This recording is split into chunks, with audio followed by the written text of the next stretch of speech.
Hello everyone, তো তোমরা সবাই কেমন আছো? আগের মিনি ব্লগে তোমাদের আমি বলেছিলাম যে দিদি আর সুমনদা থাকবে। তো আজকে হচ্ছে সানডে, তাই দিদি সকাল সকাল সবার জন্য চাউমিন বানিয়ে নিয়ে চলে এসেছিল। আর সানডে মানেই তো ছুটির দিন, তাই না? ছুটির দিন মানেই আমাদের সবার একটু ভালো মন্দ খাওয়ার দিন। কি ঠিক বললাম তো? কমেন্টে জানিও কিন্তু।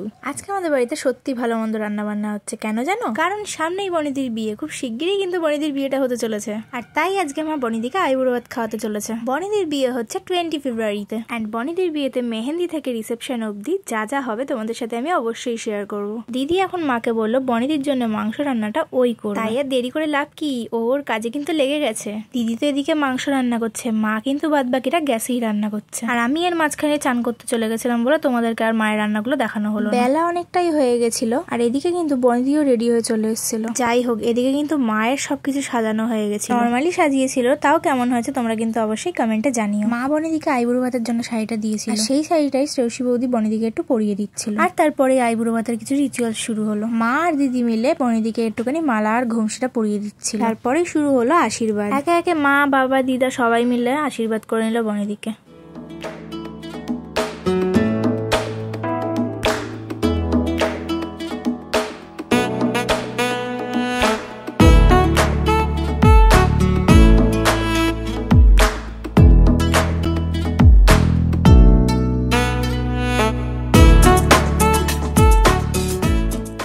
বনিদির সাথে সাথে বৌদি আর জনিদাকেও মা খেতে দিয়ে দিয়েছিল। বনিদিদের খাওয়া হয়ে যাওয়ার পরে তারপরে এখানে আমরাও খেতে বসে গিয়েছিলাম সবাই মিলে। আজকের জন্য এইটুকানি। ভিডিওটা তোমাদের যদি ভালো লেগে থাকে তাহলে অবশ্যই কিন্তু কমেন্টে জানিও। তো তোমাদের সাথে আমার আবার পরের মিনি ব্লগে দেখা হবে। টাটা।